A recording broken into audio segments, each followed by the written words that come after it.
people. This is street radio for unsung hero. Riding in the Rego, trying to stay legal. My daughter found emo, I found a new primo. Yeah, you know how we do it for the people. Yes, for the people. Good afternoon, Richmonders. You are now in the Nexus with Charles Wilson, and I am your host, Charles Wilson. And I am so happy to be with you today. And over the last week, there has been a real, for me, looking into myself. There's this thing I like to talk about called critical feedback. And it's one of those things where somebody can tell you that you suck, but if they don't give you something you could do specifically to improve, there's no point in even telling them. You have to give them some actionable, measurable steps that they can do. So I liken it to, you go to the doctor and you say, "Hey doc, I'm sick." And he's like, "What's wrong?" Like, "I'm not feeling well." Well, he doesn't have a don't feel well pill to make you feel a little bit better.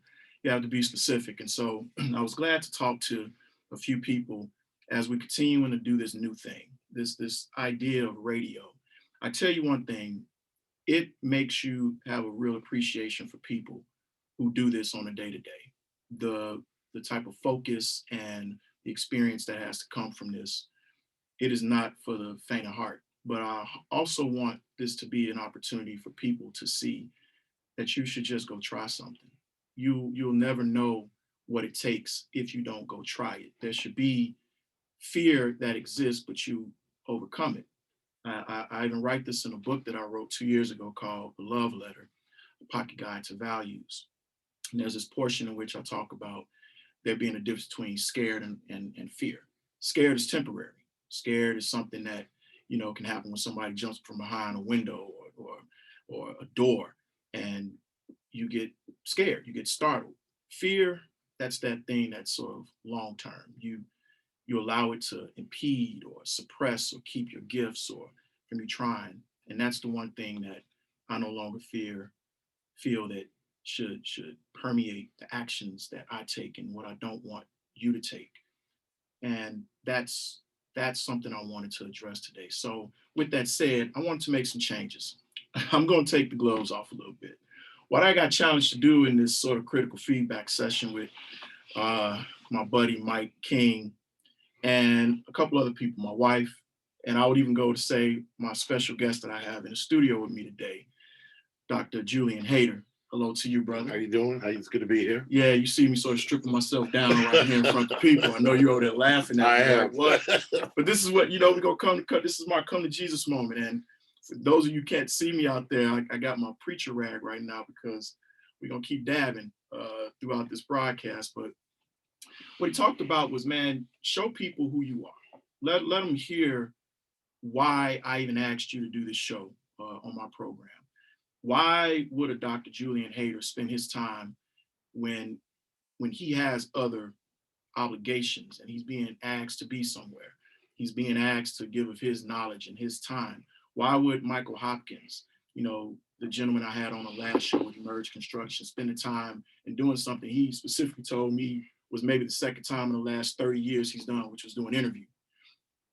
Show the people what makes you you. And that's what I wanted to do from this point moving forward, by even giving you a glimpse of what I like to listen to, and that's Common for the People on one of his albums, Finding Forever. And that's what this is about. This show is about the people and providing solutions, actionable things that people can do and take to increase the village, to do things to bridge the economic gap for Black people within the Richmond community throughout the region. And so I had to think back on, okay, I'm giving people these topics that I'm sharing with them, and that's the intent for the show moving forward. But where are the actionable steps that they need to take? What are the things that I'm sharing with them that they can do to bridge that gap? Instead of it just being taught, are there some things that I can challenge people on? And one of the things I want to think about was last week. I talked about collaboration, Dr. Hayter, about collaboration versus competition. And in that discussion, we talked about how, we need to have the power of the mastermind, and that being where we have two people at a minimum in that room. And in having those two people, when that creative flow is there, when that harmony is there, almost another mind is created that has ideas and things that you individually may not have had if you had just been there by yourself. Of course. Right? Sure. And then we talked about the importance of stewardship and the stewardship specifically of relationships and how those things come into play, where wherever you are, you know, it gets to a point where maybe your talent, your knowledge can only take you so far. There's a point where who you know matters. Right. The relationships you fostered over the years and with the people, that's what takes you to the next level, opens up that opportunity. Sure. So I wanted people in me speaking about that sort of drill down a little bit. And one of the things that I see people sometimes, what's the impediment in collaboration, is this fear of somebody's going to take my idea. Sure. They're going to steal what I got. And I want to encourage everybody in, again, closing out that discussion to recognize that you're the secret sauce.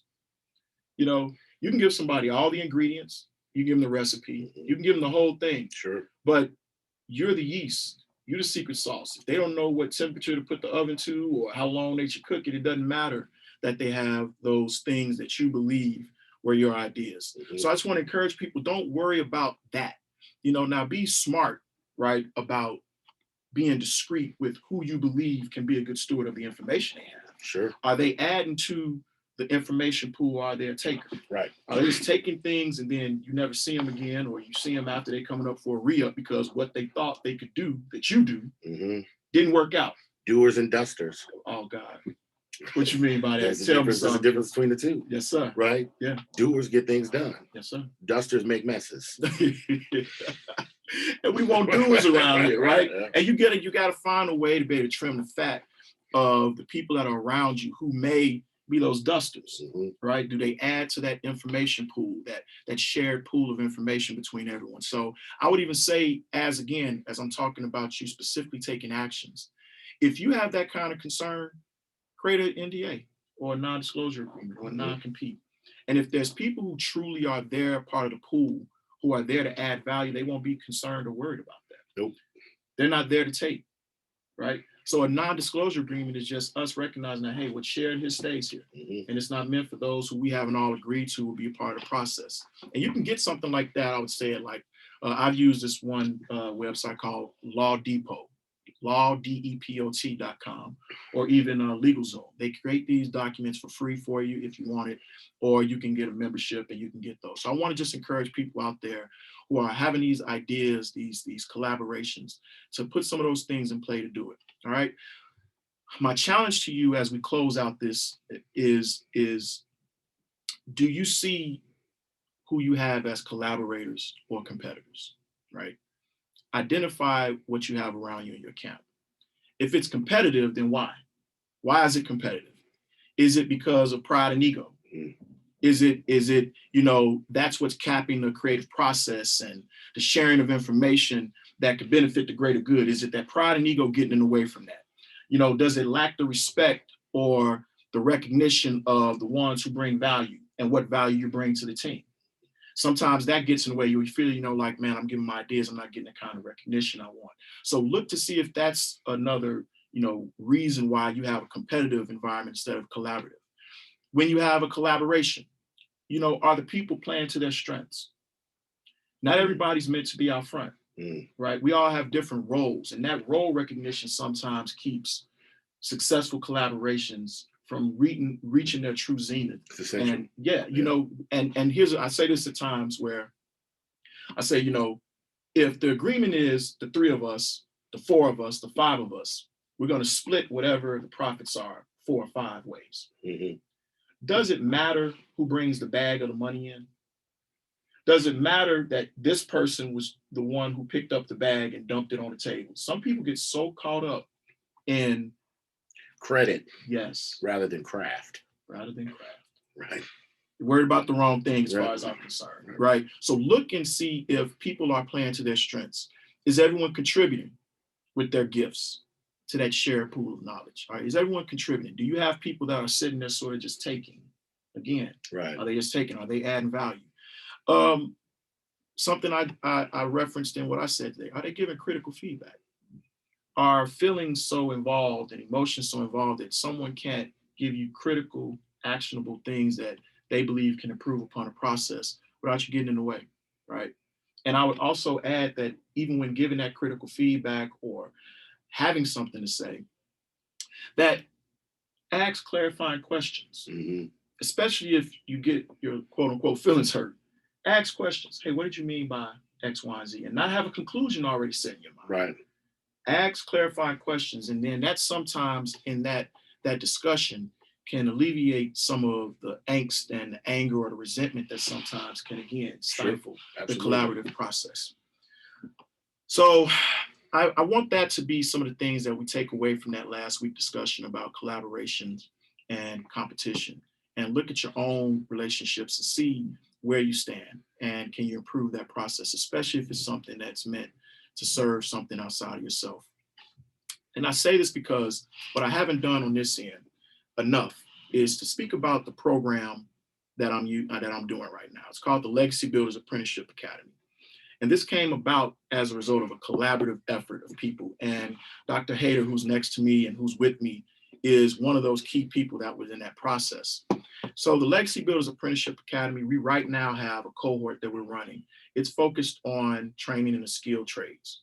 And I'm saying this because I want all of you out there that's listening, that grandmother, that mother, that father, that sister, that brother, when you think of what you have as your family members and people within your circle, where you're like, if they just had a trade, if they just had training in something that allowed them to add value and feel good about themselves, I know they would flourish. And so we created this 13 or 14 week boot camp style training where right now the cohort that we have is a carpentry cohort, and they are learning commercial carpentry. They leave with their OSHA 30 training, and it's free. It's free to the people. The next cohorts that we have are we operating in late July, mid-July, and it's going to be an HVAC cohort and a electrical cohort. And I want to put this out there because we're starting recruitment as of today for that cohort. There'll be 10 people in each one. We're going to have one that's during the day and one in the evening for people who have to work or in school. And I want people to encourage to share this information with the people in your network. And you can call me directly about it, 773-332-9387. That's a direct line to my cell phone, because I want people to contact me and say, look, I've got this person that I think could be a good fit for it. Or you can email me at charles@cwconsultinggroup.com, cwconsultinggroup, 2 G's in there.com. Again, we do this Monday through Friday. It's boot camp style, to where they can come out of there with credentials and ultimately lead to a full-time job at a construction firm within the region for full-time career pay. So with that said, I wanted to, again, talk about the importance of relationships, but transition that into why I'm even speaking about the cohorts and the people. There's a topic that's been in my mind a lot, which is why I asked, Dr. Hayter, and I'm gonna go ahead and say, this is my boy. This is my neighbor, this is my boy. We connected on such a deep level so early on last year, March of last year, it was, where I was so impressed when I found out just how many layers there are to this man. The topic, and just thinking about him and us in this conversation, is we don't have the luxury of being average. We simply, especially as Black people, do not have the luxury of being average.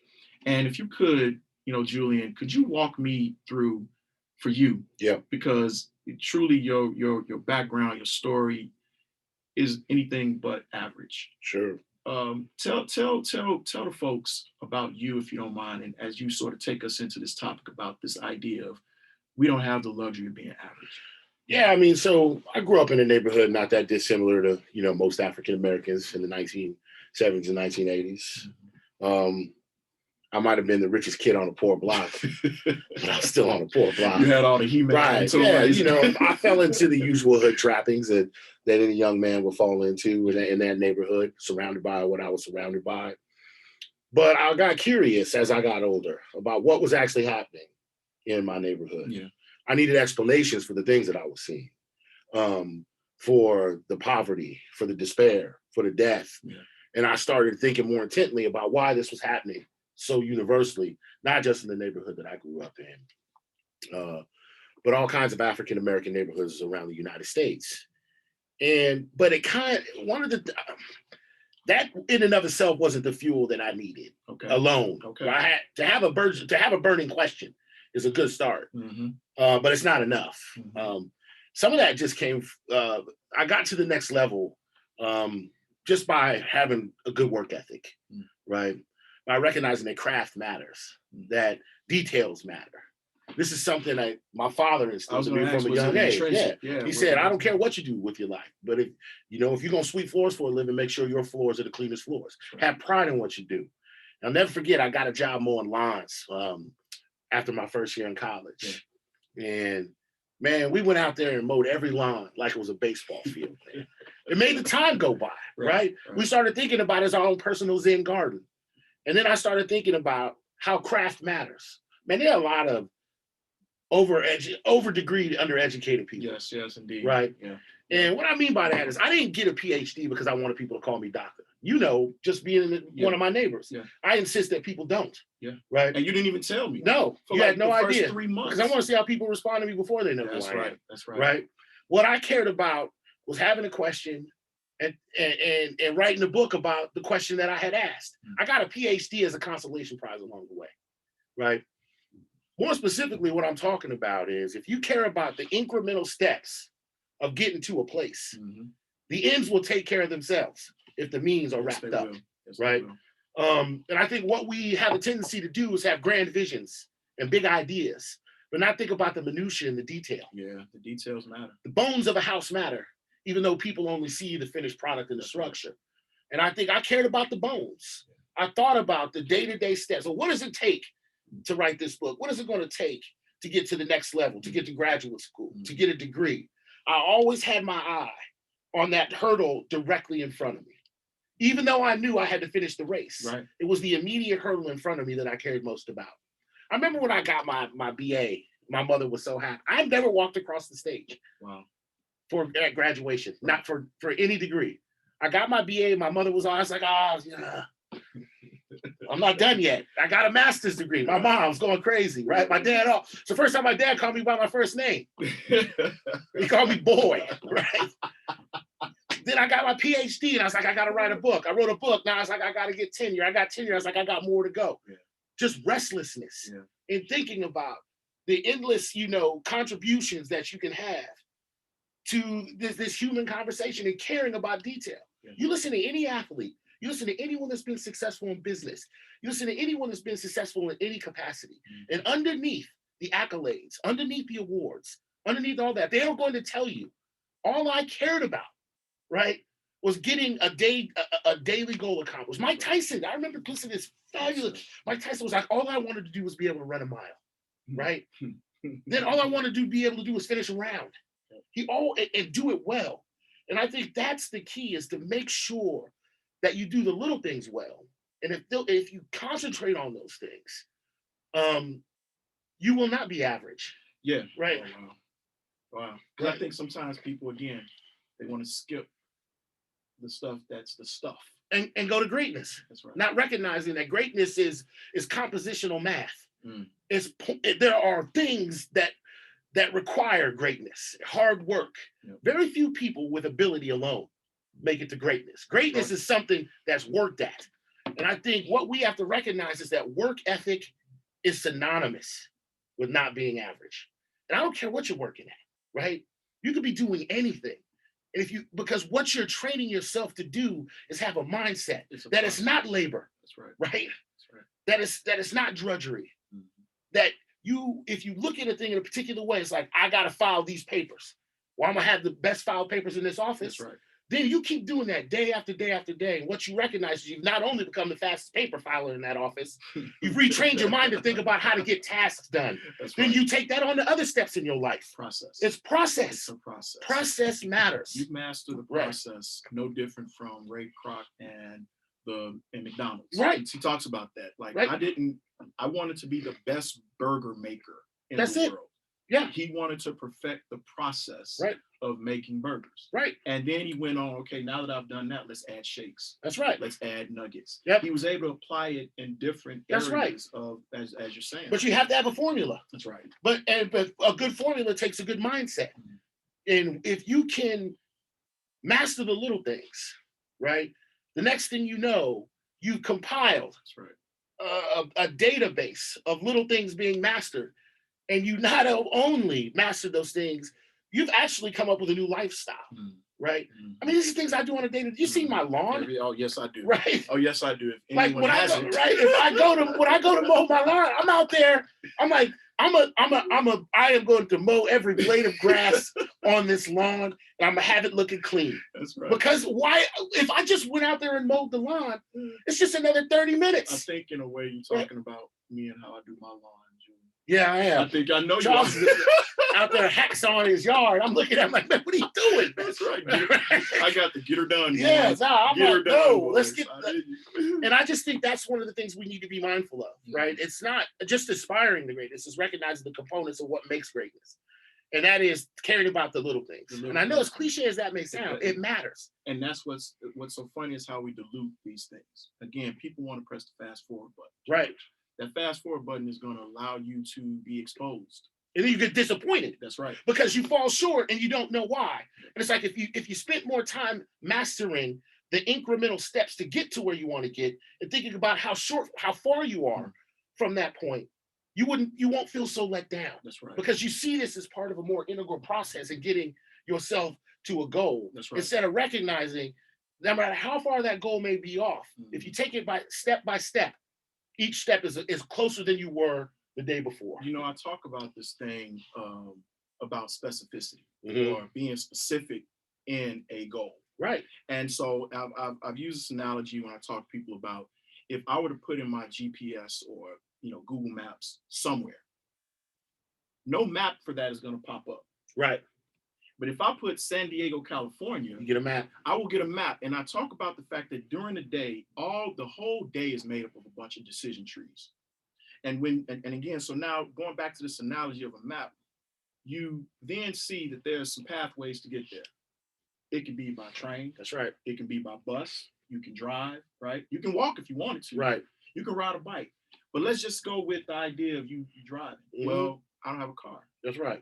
Well, guess what? I got to get a car. That's right. Well, what do I need to do in order to get a car? That's right. Right. All these things, because you have a destination, start to reveal. That map reveals itself. That's right. Right. And now the decisions are, am I going to do this thing that gets me to the next step that ultimately gets me to what my goal will be? We think about success like children.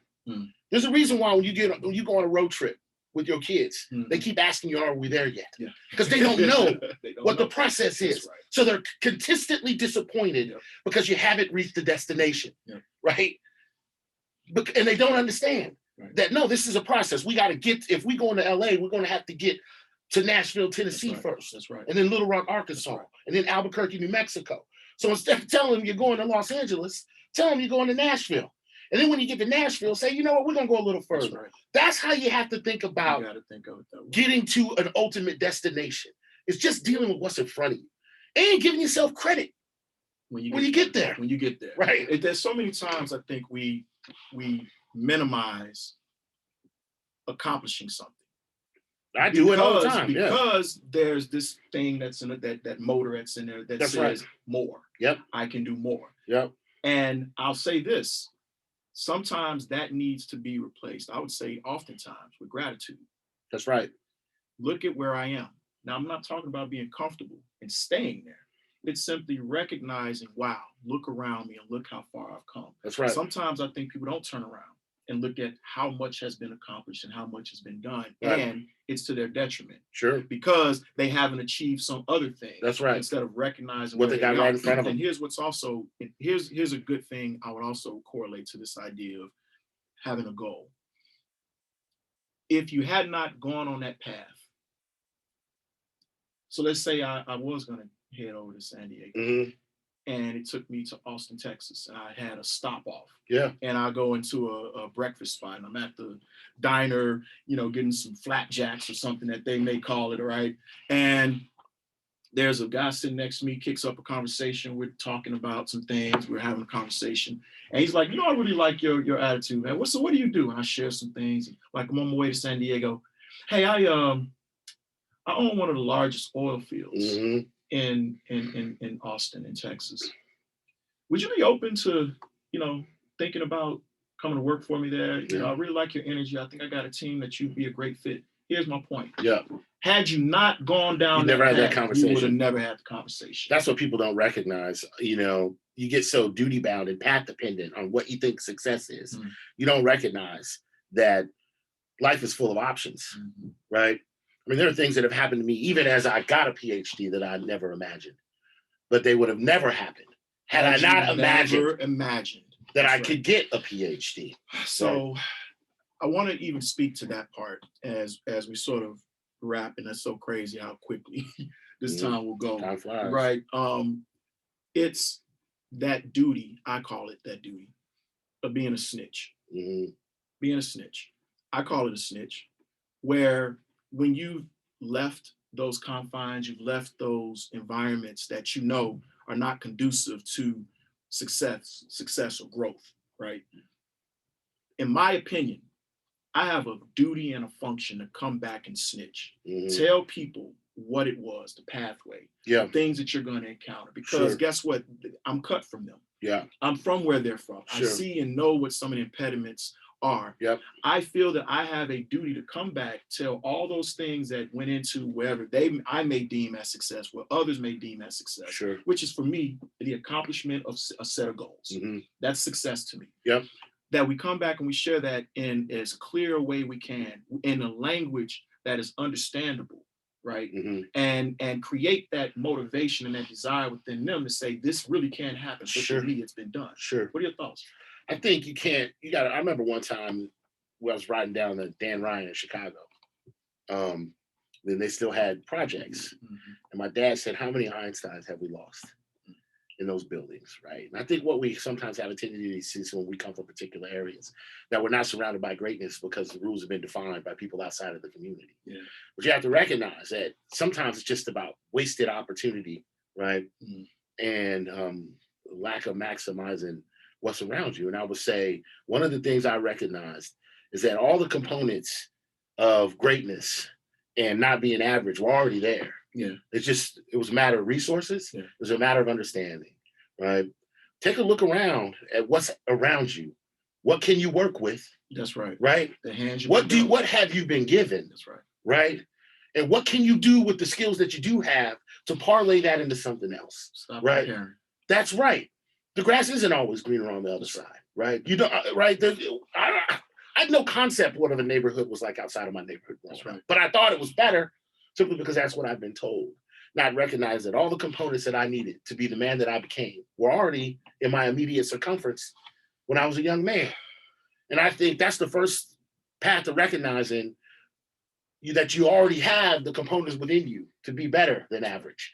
And once you recognize and locate those things, recognize that we all are born with an infinite amount of potential, if tapped into, then you recognize that there truly is an infinite wellspring of competition and collaboration. That's right. in what's already around you. And that would be what I would say to folks is be mindful of your surroundings, even if they are not ideal, that there are things that you can do to make sure and recognize that sometimes you've already been given the components to be a better person. Open your eyes. The lens matters. Right. Lens matters. You're looking at That's something. right. So with that, Richmond, you and I, brother, we could talk about this for another hour or two at a minimum. Yep. On just that part of recognizing the tools you have. But for me, I want to just say to all of you, look at, and I think that's a wonderful action item. Check your inventory. That's right. Check your inventory.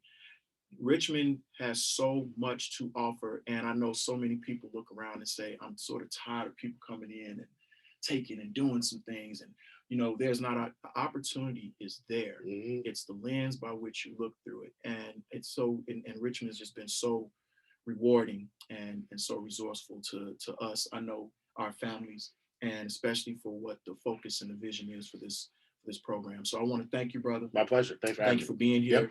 Richmond, next week, We will continue the conversation. I want to encourage you to just do, be action oriented and do. You have all the tools you need. So until next week, thank you so much.